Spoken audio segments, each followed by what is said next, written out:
दोस्तों आज हम दैनिक जागरण के राष्ट्रीय संस्करण की बात करेंगे 18 जुलाई की। देखेंगे इसमें क्या क्या इम्पोर्टेंट है आपके एग्जाम के पॉइंट ऑफ व्यू से। तो जैसा कि स्क्रीन पर आप देख रहे हैं, आज हम लोग दैनिक जागरण के राष्ट्रीय संस्करण की बात कर रहे हैं। और राष्ट्रीय संस्करण में जो शुरू का टॉपिक है इसे हमें देखना है। पहला पेज जरूर पढ़िए। पहला पेज में विपक्ष को दो टूक संदेश, तटस्थता अब विकल्प नहीं। भाजपा ने कहा है कि तटस्थता अब विकल्प नहीं है। इन्होंने संदेश दे दिया। बेसिकली जो कर्नाटक में जो है कांग्रेस समेत 36 दल जो है, 36 दल इधर इनके तरफ है। और दूसरी तरफ भाजपा के खेमे में भी बहुत दल है, तो बहुत सारे विपक्षी पक्ष जो है भाजपा से टक्कर लेने के लिए जो 2024 में लोकसभा का चुनाव है, एकजुटता दिखाने का प्रयास कर रहे हैं। उसी पर ये चीजें हैं, ज्यादा एग्जाम के पॉइंट ऑफ व्यू से महत्वपूर्ण नहीं है। देश देश व भावी पीढ़ी को बचाने के लिए ड्रग्स के विरुद्ध लड़ाई, ये अमित शाह ने कहा है। इसमें भी ज्यादा इंपॉर्टेंट नहीं है। दिल्ली सरकार से अफसरों को बचाने के लिए को अध्यादेश। अब विपक्षियों का कहना है कि दिल्ली सरकार से अब बचाने के लिए अध्यादेश लाया है केंद्र। यानी दिल्ली सरकार से अफसरों को बचाने के लिए जो है अध्यादेश लाया है। यानी केंद्र सरकार यानी मोदी सरकार ने दिल्ली सरकार के खिलाफ जो है अफसरों को बचाने के लिए एक अध्यादेश लाया है। उसी अध्यादेश समेत उसी अध्यादेश के कारण जो है सारे विपक्षी दल इनका विरोध कर रहे हैं। यहाँ पर संवैधानिक पीठ के पास जा सकता है दिल्ली अध्यादेश का मामला। अब देखो दिल्ली अध्यादेश का मामला क्या है। केंद्र सरकार ने सोमवार को सुप्रीम कोर्ट को बताया था कि दिल्ली में सेवाओं के नियंत्रण पर अध्यादेश इसलिए जारी किया गया क्योंकि सतर्कता विभाग में काम करने वाले अधिकारियों को दिल्ली सरकार द्वारा निशाना बनाया जा रहा है और अधिकारियों को अपमानित किया जा रहा था। इसीलिए दिल्ली सरकार के खिलाफ जो है केंद्र सरकार ने अध्यादेश लाया है। तो इसमें भी कुछ खास नहीं है। लगातार दूसरे दिन पवार से मिलने पहुंचे अजीत गुप्ता, ये झारखंड का, ये महाराष्ट्र का मामला है। इसे भी विशेष कुछ नहीं है। आगे हम लोग बढ़ेंगे। सोने की चिड़िया बनाने की ओर बढ़ रहा भारत। अब यहाँ पर थोड़ा सा हमें देख लेना है कि सोने की चिड़िया की ओर कैसे भारत बढ़ रहा है। हमें पेपर को पढ़ना बहुत जरूरी होता है।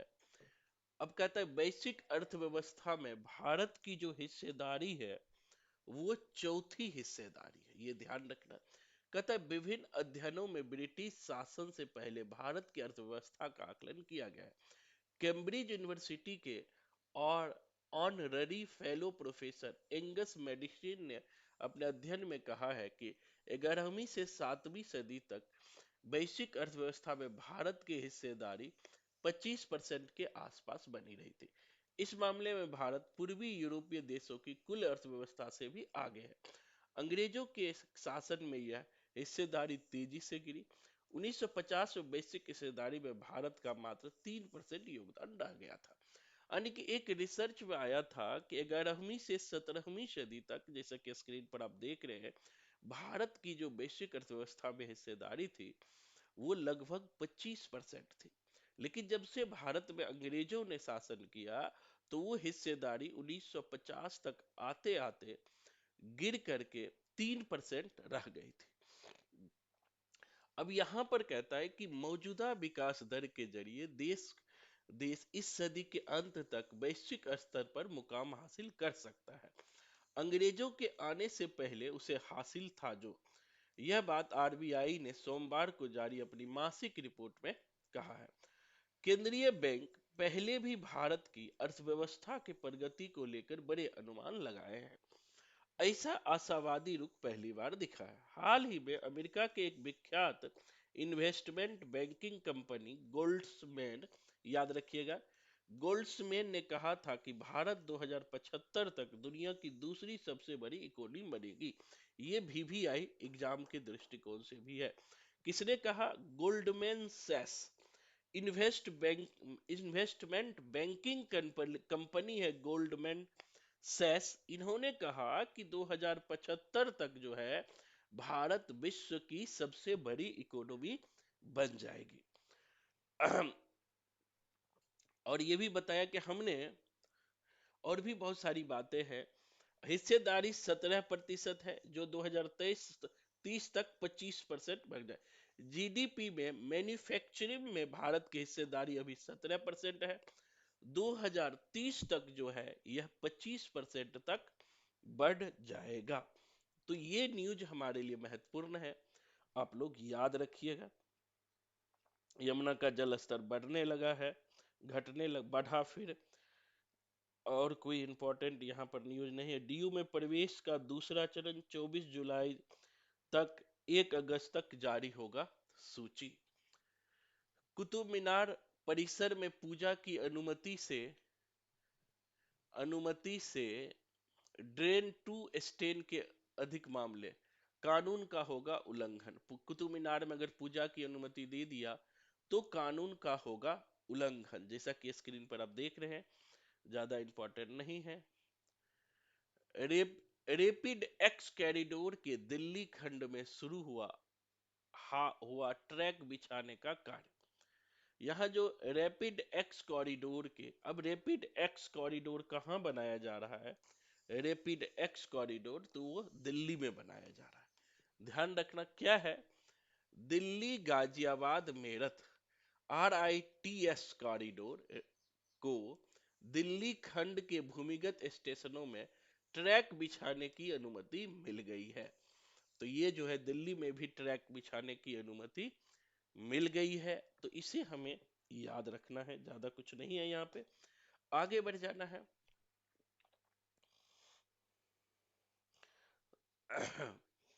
अब राजनीतिक हितों के मुताबिक फैसला लेगा भारत। अब यहाँ म्यांमार से भारत की कुछ समझौता हुआ है, उसे देख लेंगे कि राजनीतिक हितों के मुताबिक फैसला लेगा भारत। अब यहाँ पे हमें देखिए, यहाँ पर ध्यान रखना है, कहता है कि म्यांमार को लेकर भारत ने एक बार फिर स्पष्ट कर दिया कि वह अपने राजनीतिक हितों के मुताबिक ही फैसला लेगा। बैंकॉक में मेकांग गंगा को ऑपरेशन समिति की बैठक में, एक अन्य बैठक में यह बात कही गई है। सोमवार को बैठक में बिमस्टेक देशों के विदेश मंत्रियों की बैठक हुई। अब देखो बिमस्टेक में कौन कौन देश शामिल है? बांग्लादेश, भारत, म्यांमार, श्रीलंका, नेपाल, भूटान और थाईलैंड का एक संगठन है जिसे भारत का खासा महत्व दे रहा है। अब देखो बिमस्टेक यानी कि बिमस्टेक में कौन कौन देश शामिल है, ये जीके में पूछता है। तो आप लोग ध्यान रखिएगा बिमस्टेक में कौन कौन देश शामिल है। बांग्लादेश है, बी से बांग्लादेश, भारत, म्यांमार, श्रीलंका, नेपाल, भूटान, थाईलैंड। जैसे मतलब पाकिस्तान के इस रवैये की वजह से सार्क संगठन निष्क्रिय होने के बाद इस संगठन को बढ़ावा देगा। सार्क में पाकिस्तान भी शामिल था, लेकिन बिमस्टेक में जो है पाकिस्तान शामिल नहीं है, इसीलिए 2016 में भारत ने इन देशों की प्रमुख बैठक बुलाई थी। अब 30 नवंबर 2023 को थाईलैंड में फिर से बिमस्टेक की शिखर बैठक होने वाली है। अब बिमस्टेक की शिखर बैठक जो है 2023 में कहाँ होने वाली है, तो याद रखना थाईलैंड में होने वाली है। ये क्वेश्चन पूछ लेता है कहाँ होने वाली है? थाईलैंड में, जिसमें मोदी जी हिस्सा लेंगे। तो बिमस्टेक में हमें ध्यान में रखना है, ये इम्पोर्टेंट है कि बिमस्टेक के कौन कौन सदस्य देश है। और बिमस्टेक में जो है 2016 से बैठक हो रही है और इसमें बहुत सारी बातें भी है। नेपाल व बांग्लादेश के विदेश मंत्रियों की भी यहाँ पर बैठक होगी। म्यांमार की सेना ने 2021 में आंग सान सूची की सरकार की तख्ता पलट दिया था। इसे नजार अमेरिका और पश्चिमी देश म्यांमार पर लगातार दबाव बना रहे हैं कि वहां फिर से लोकतंत्र की स्थापना हो। जो सत्ता पलट दिया था, इसीलिए ये बातें हो रही है। लेकिन ये जरूर ध्यान रखना कि बिमस्टेक में कौन कौन देश शामिल है और इनकी बैठक जो है, जैसे स्क्रीन पर आप देख रहे हैं, इनकी बैठक बिमस्टेक की बैठक जो है थाईलैंड में 2023 में होगी। बिमस्टेक में बांग्लादेश, भारत, श्रीलंका, जैसे स्क्रीन पर देख रहे हैं, बांग्लादेश, भारत, श्रीलंका, नेपाल, भूटान, थाईलैंड का एक संगठन है, जिसे भारत इसमें भारत का खासा महत्वपूर्ण है। सार्क जब कमजोर पड़ गया तो बिमस्टेक की महत्ता और भी बढ़ गई है, इसे हमें ध्यान में रखना है। अब आगे बढ़ते हैं। अदालतों के कामकाज को रोकना स्वीकार नहीं। सुप्रीम कोर्ट ने कहा है कि अदालतों के कामकाज को आप नहीं रोक सकते। बंगाल में पहली बार भाजपा पर ही इस्तेमाल नहीं है। क्रिप्टो के बेहतर इस्तेमाल को लेकर भारत अमेरिका में सहयोग संभव। अब देखो, यहाँ क्रिप्टो एक करेंसी है, जिसमें जो है कहा कि क्रिप्टो करेंसी को लेकर भारत और अमेरिका के बीच एक सहयोग संभव बनाया जा सकता है। अब देखो, यहाँ पर कुछ चीजें हैं। क्रिप्टो करेंसी को लेकर भारत भले ही अभी कड़ा रुख अख्तियार किए हुए है, लेकिन क्रिप्टो प्रौद्योगिकी के बेहतर तरीके से इस्तेमाल का रास्ता खोजा जा रहा है। इस संदर्भ में सोमवार को सुबह वित्त मंत्री निर्मला सीतारमण, भारत की वित्त मंत्री निर्मला सीतारमण है, और अमेरिका के वित्त मंत्री जेनेट एलेन के बीच द्विपक्षीय समझौता हुआ। और यही जो है वो दोनों देशों के मंत्री G20 समूह के वित्त मंत्री और केंद्रीय गवर्नरों की बैठक जो है गांधीनगर में चल रही है। ये भी ध्यान रखना कि G20 के वित्त मंत्री का सम्मेलन जो है कहाँ चल रहा है, तो गांधीनगर। गांधीनगर कहाँ है? गुजरात में। G20 के जो है वित्त मंत्रियों की बैठक जो है गांधी, इसी में जो है भारत के वित्त मंत्री जो निर्मला सीतारमन है, उसी बैठक में अमेरिका के वित्त मंत्री का नाम है याद रखिएगा, मंत्री का नाम है जेनेट एलन। अमेरिका के वित्त मंत्री का नाम है जेनेट एलन। दोनों में ये बताया कि दोनों मिल करके जो है क्रिप्टो करेंसी पर जो है काम किया जाएगा। अमेरिकी वित्त मंत्री ने कहा कि बहुराष्ट्रीय कंपनी जिस देश में काम कर रही है वहां न्यूनतम 15% की दर से भुगतान करे। इसके लिए भारत और अमेरिका सहित 140 देशों के मानदंड में बदलाव की संभावना है।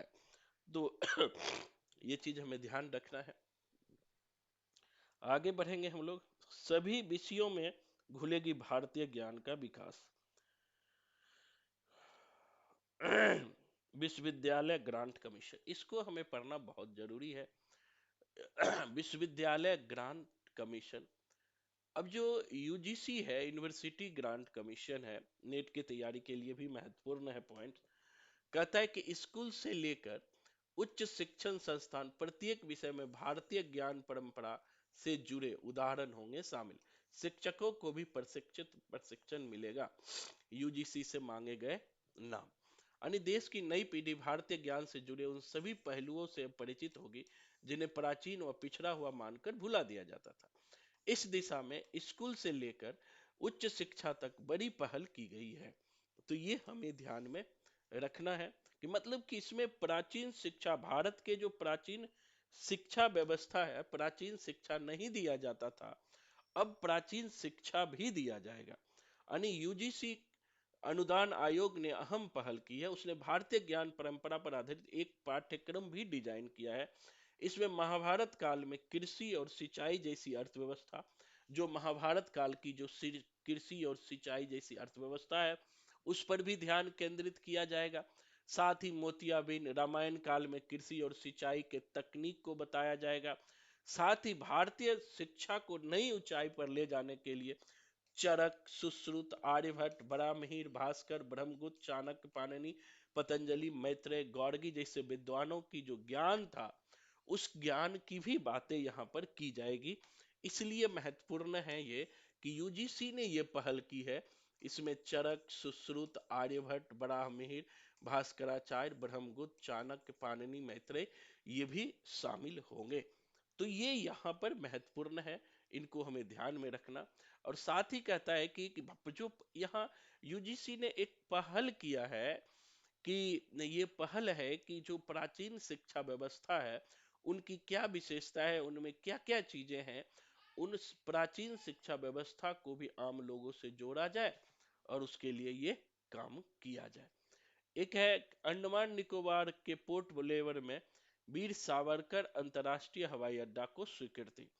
यानी कि जो अंडमान निकोबार के पोर्ट ब्लेयर में, अंडमान निकोबार जो है द्वीप समूह है बंगाल की खाड़ी में, वहीं पर जो पोर्ट ब्लेयर में वीर सावरकर अंतर्राष्ट्रीय हवाई अड्डा को स्वीकृति मिल जाएगी।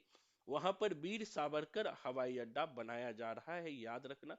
कहाँ बनाया जा रहा है? तो अंडमान निकोबार में वीर सावरकर हवाई अड्डा बनाया जा रहा है। ये पॉइंट इंपॉर्टेंट है।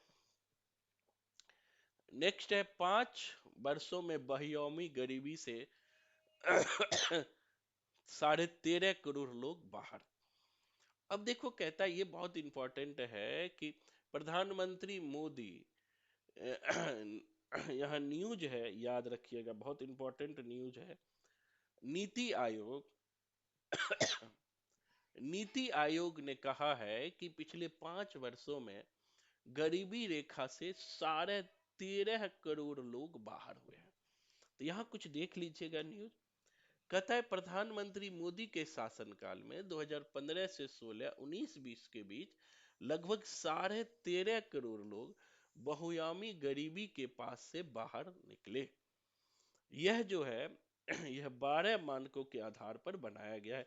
इसमें पोषण, बाल और किशोर, मातृत्व मृत्यु दर, स्वास्थ्य, स्कूली शिक्षा, स्कूल में उपस्थिति, रसोई गैस, स्वच्छता, पेयजल, बिजली, आवास, परिसंपत्ति, बैंक खाते शामिल है।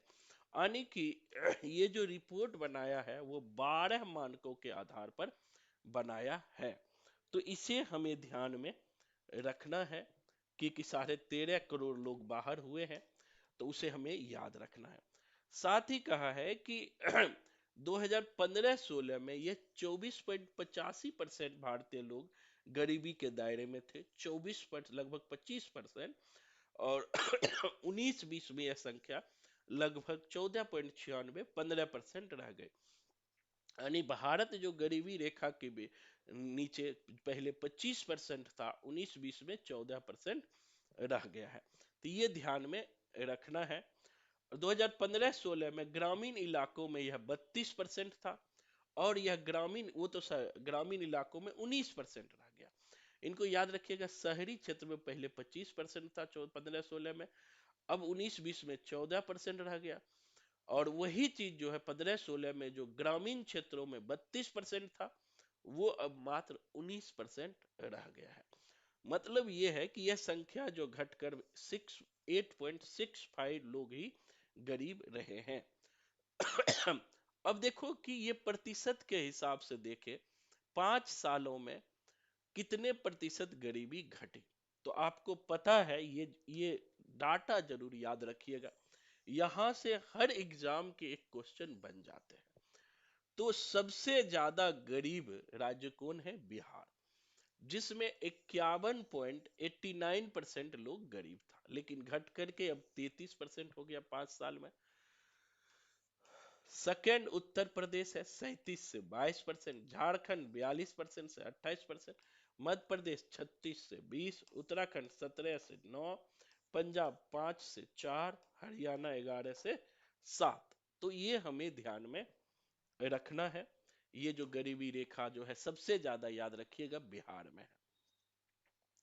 चीन पाकिस्तान पर निगाह रखने के लिए देश में बने 97 ड्रोन खरीदेंगे सेनाएं। यानी चीन पाकिस्तान पर निगाह रखने के लिए जो है, जो हमारी सेनाएं हैं, वो 97 जो है ड्रोन खरीदेंगे। अब है बिहार का न्यूज है, बड़ा इंपॉर्टेंट न्यूज है। बैठक से पहले ही राजग में शामिल हुए चिराग की लोजपा। राजग में जो है लोजपा शामिल हो गए मंगलवार को। ये राजग जो मोदी की जो पार्टी है उसे राजग बोलते हैं, उसमें जो है भाजपा में जो है चिराग पासवान शामिल हो गए, अमित शाह से मिले और वो शामिल हो गए। विपक्ष की बेंगलुरु में बैठक से दी जाएगी घोटालों की ट्रेनिंग। यानी कि बेंगलुरु में बैठक हुई है विपक्ष की। साझा न्यूनतम कार्यक्रम, भाजपा के खिलाफ संयुक्त आंदोलन पर मंथन। एक साझा न्यूनतम कार्यक्रम के तहत जो 24 में चुनाव होगा, भाजपा के विरोध में सारी पार्टियां जो है एक गठबंधन बना रही है। इन्हें हमें ध्यान रखना। विपक्षी दलों की बैठक के बीच कांग्रेस के उत्तर पूर्वी राज्यों के नेतृत्व ने तृणमूल के साथ गठबंधन बनाने में आपत्ति भी जताई है। अब उत्तर प्रदेश का न्यूज है, आगे बढ़ जाइए।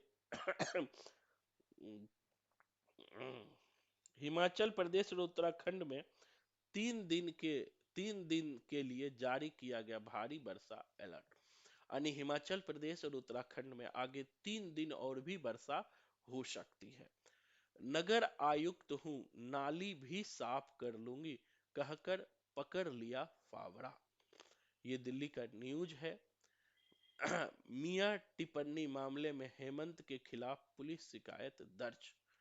हेमंत असम के मुख्यमंत्री है, हेमंत बिस्वा शर्मा के खिलाफ मियां संबंधी टिप्पणी को लेकर बहुत सारे लोगों ने विरोध किया है।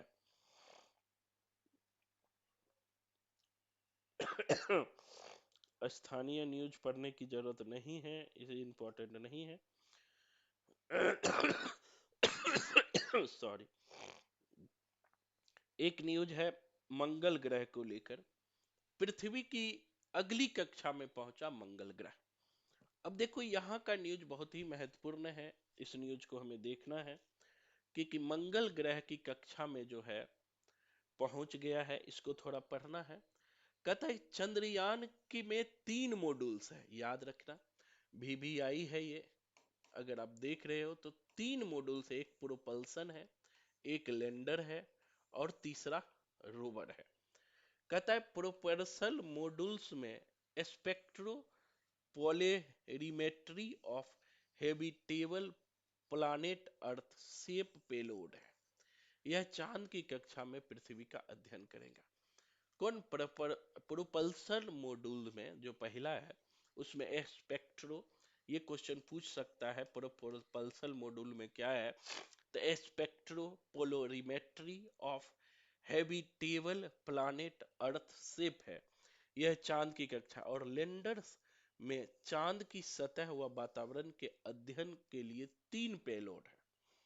साथ ही इसके साथ अमेरिकी अंतरिक्ष एजेंसी नासा का भी एक पेलोड है। रोवर में 2 पेलोड है जो लैंडिंग साइट के आसपास अध्ययन करेंगे। प्रोपल्सन मॉड्यूल चांद की सतह से 100 किलोमीटर दूर लैंडर रोवर को छोड़ देगा। इसके बाद लैंडर अपने साथ रोवर को चांद की सतह पर लैंड कराएगा। तो ये हमें ध्यान में रखना है। और कुछ है, चांद के मुताबिक चंद्रयान 3 की कक्षा एक बार फिर बदल गई है। भारतीय अंतरिक्ष अनुसंधान इसरो ने सोमवार को एक बार फिर कक्षा बदलने की प्रक्रिया की जानकारी दी है। तो हमारे लिए ये इंपॉर्टेंट है, एक बार जरूर इसको पढ़ लीजिएगा। आगे बढ़ते। स्टालिन सरकार बंगाल शिक्षक भर्ती घोटाला हो गया है। अब देखो ये जरूर पढ़ा कीजिए अगर आप मेंस की तैयारी करना चाह रहे हैं तो। खास करके जो आर्टिकल्स है, आर्टिकल पढ़ने का फायदा ये होता है कि हमारा अंडरस्टैंडिंग लेवल बढ़ता है। और हमारा अंडरस्टैंडिंग लेवल तभी बढ़ेगा जब हम आर्टिकल्स डेली पढ़ेंगे, तभी आप मेंस लिख सकते हैं। तिब्बत पर भारत की अपनी चुप्पी तोड़े। तिब्बत जो है, मैंने कहा था कि तिब्बत जो है चाइना ने अपने कब्जे में कर रखा है तिब्बत को, कल हमने जीके में भी बताया था, जिसे सबसे कम स्वतंत्रता प्राप्त है। आर्टिकल में कहता है कि उस पे चुप्पी। भारतीय नीति नियंता को समझना चाहिए कि तिब्बत को अपनी नई छावनी की तरह इस्तेमाल करके चीन भारत के विरुद्ध सैन्य दादागिरी कर रहा है। मतलब कि इन चीजों को हमें दिखाना चाहिए कि किस तरह से वर्ल्ड को भी दिखाना चाहिए कि चाइना किस तरह सैन्य दादागिरी कर रहा है। कुछ न्यूज पढ़ सकते हैं। देख रहे हैं, दुनिया के किसी भी मंच पर तिब्बत या दलाई लामा के नाम आते ही चीन की सरकार और उसके नेता आपा खोने लगते हैं। चीनियों की इस बौखलाहट से वही सच्चाई बेनकाब होती है कि तिब्बत को लेकर उसके मन में बहुत बड़ा चोर बैठा है। इस कारण से चीनी सरकार किसी अपराध बोध के तले खुद को नैतिकता की धरातल पर असहाय पाती है। और यही चीज हाल में देखने को मिला है। और थोड़ा सा इसका जो है अमेरिका अपने इस आश्वासन में सम्मान करे कि तिब्बत चीन का हिस्सा है और उसे चीन के आंतरिक मामले में हस्तक्षेप बंद करना चाहिए। चीन की इस आक्रामक प्रतिक्रिया का एक पहलू यह है कि दूतावास ने अपने बयान में तिब्बत के बजाय उसके चीनी नाम सी जांग का उपयोग किया है। यह चीन सरकार की रणनीति का हिस्सा दर्शाता है। अब एक चीज यहाँ पर देखिएगा, तिब्बत के जो इतिहास है, तिब्बत का अपना नाम सी जांग है, ये याद रखिएगा।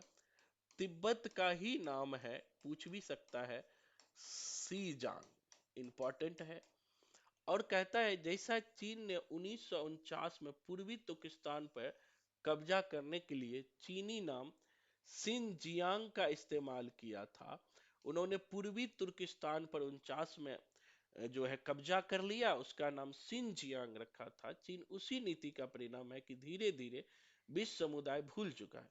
1949 में पहले पूर्वी तुर्किस्तान एक स्वतंत्र देश था, जिस पर माओ की पीपुल्स लिबरेशन आर्मी ने जबरन कब्जा कर लिया था 1949 में।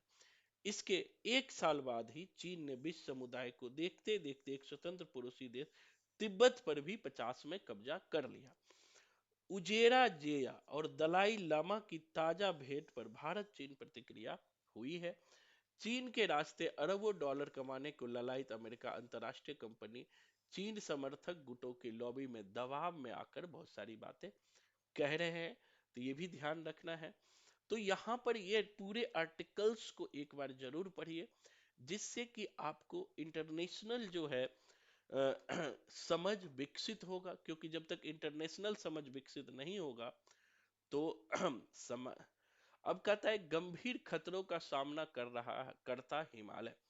अब हिमालय पर बहुत सारे कार्रवाई हुई है, जिसके कारण आपने देखा होगा भूस्खलन होता है, भूकंप आता है, सारी चीजें आता है।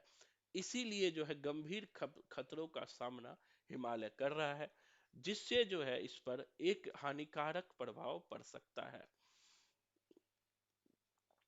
अब है ऑनलाइन गेम्स पर कर बढ़ाने के मायने। आदत बिगड़ रहे हैं ऑनलाइन गेम्स। लोकसभा चुनाव जीतने के जुगत में सारे दल लग गए हैं। बाढ़ प्रबंधक योजना आवश्यक। यहाँ पर आर्टिकल है कि बाढ़ को प्रबंधन की योजना लाना आवश्यक है। क्यों आवश्यक है तो ये जान लीजिए, क्योंकि आप देखे हैं अभी कभी हरियाणा में बाढ़, कभी पंजाब में बाढ़, कभी दिल्ली का बाढ़, अभी देखिए लगभग आधे से ज्यादा दिल्ली डूब गई थी। तो उसके लिए बाढ़ प्रबंधन योजना को लाना बहुत जरूरी हो गया। छोटे उद्यमों को मिनटों में मिलेगा कर्ज। इन्वायरमेंट का है क्रीमिया के पुल पर विस्फोट, नाराज रूस ने तोड़ा खाद्यान्न समझौता। तो ये भी हमें ध्यान में रखना है। ईरानी महिलाओं के पहनावे पर नजर रखने का मोरल पुलिसिंग शुरू।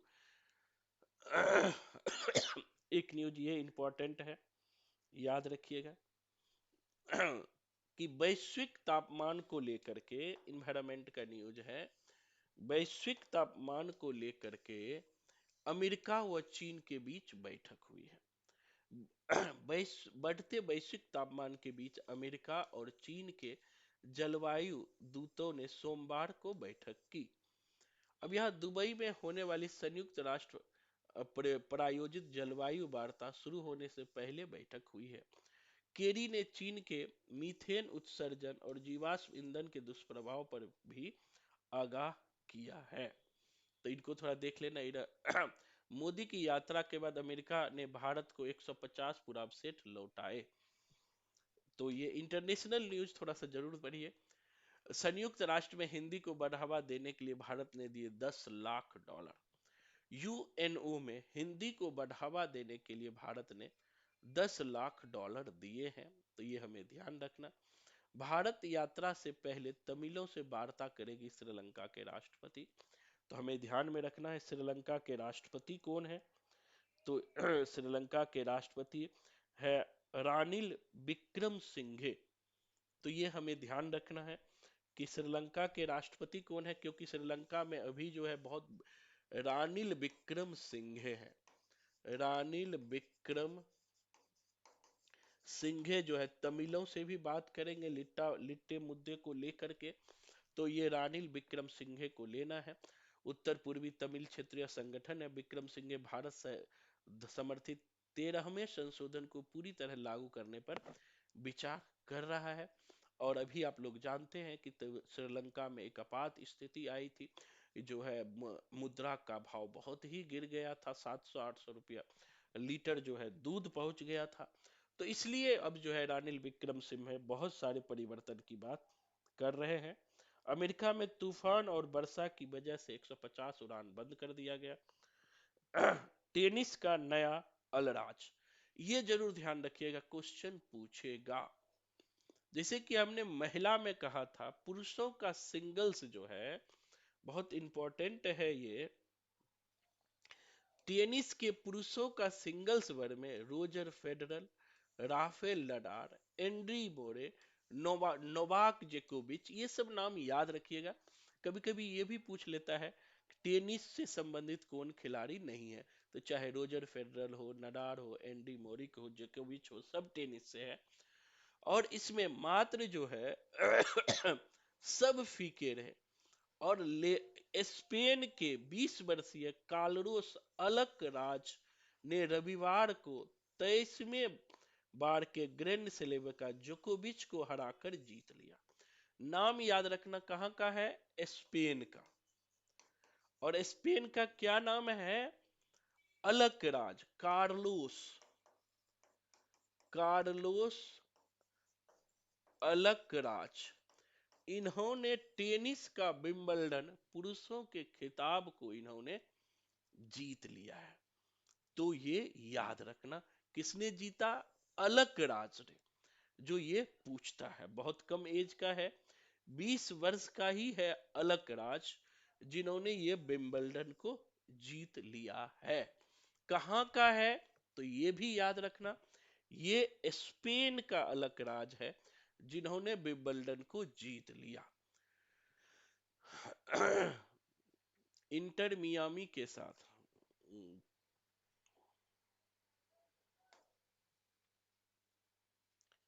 ऑस्ट्रेलिया बना चैंपियन। ये पीछे जो है विश्व कप के बारे में बता रहा है, पीछे का है।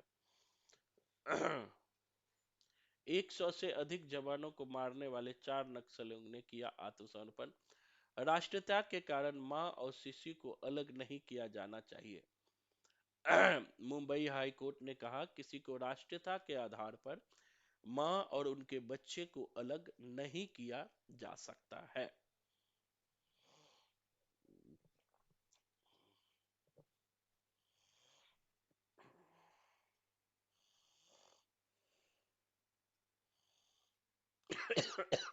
दिव्यांग के कल्याण के लिए कानून का अनुपालन सुनिश्चित हो, ये भी इंपॉर्टेंट नहीं है। वैज्ञानिकों ने खोजा मानवीय व्यवहारों के लिए जिम्मेदार जीनों की उत्पत्ति।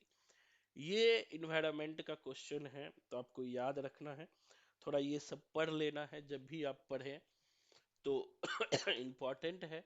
वैज्ञानिकों ने खोजा मानवीय व्यवहार के लिए जिम्मेदार जीनों की उत्पत्ति का खोज, यानी मानवीय व्यवहार के लिए कौन से जीन, क्रोमोसोम जिम्मेदार होता है, उसकी खोज किया है। वैज्ञानिकों ने के एक टीम ने हाल में ही जरूरी कामों और व्यवहारों के लिए आवश्यक जीनों के उदय की करीब 65 करोड़ वर्ष पहले हुआ था। यानी ये जीन का डेवलपमेंट जो है 65 करोड़, यह जीन नई चीजों को सीखने, किसी चीजों को याद रखने, गुस्सा करने या अन्य जटिल मानवीय व्यवहारों के लिए जिम्मेदार होते हैं। 65 करोड़ वर्ष ये खोजा है। टीम ने कंप्यूटर पर आधारित तरीकों का इस्तेमाल करके जीनों के उत्पत्ति के इतिहास को देखने का प्रयास किया है, ये ध्यान में रखना। डॉक्टर कनिष्ठ विश्वास को मिलेगा खोसला राष्ट्रीय पुरस्कार। खोसला ने खोसला राष्ट्रीय पुरस्कार विभिन्न श्रेणियों में 5 जो है भारतीय प्रौद्योगिकी संस्थान रुड़की ने ये खोसला पुरस्कार जो है दिया जाता है। यह 2022 में घोषणा किया गया है। यह जो है खोसला राष्ट्रीय पुरस्कार कनिष्क विश्वास को मिलेगा, कनिष्क विश्वास को मिलेगा। तो ये खोसला पुरस्कार को हमें ध्यान में रखना है। बुजुर्गों में दिखाई ना देने की समस्या डिमेंशिया का संकेत हो सकता है। कहता है कि बुजुर्गों में जो नहीं दिया दिखाई पड़ता है, उसका एक कारण डिमेंशिया हो सकता है, क्योंकि डिमेंशिया के कारण जो है बुजुर्गों में कम दिखाई पड़ने लगता है। तो यहाँ पर ये याद रखना है। बस तो अब जो है, आज जो है दैनिक जागरण के जो महत्वपूर्ण न्यूज था उसकी चर्चा करेंगे। और हमारा बीपीएससी का प्री का भी बैच शुरू हो गया है। अगर आप भी चाहते हैं अच्छे स्कोर करना और किस तरह से पेपर के महत्वपूर्ण बिंदुओं को 15 से 20 मिनट में देखा जा सकता है, तो डेली का पेपर जरूर देखिए। धन्यवाद। जय हिंद।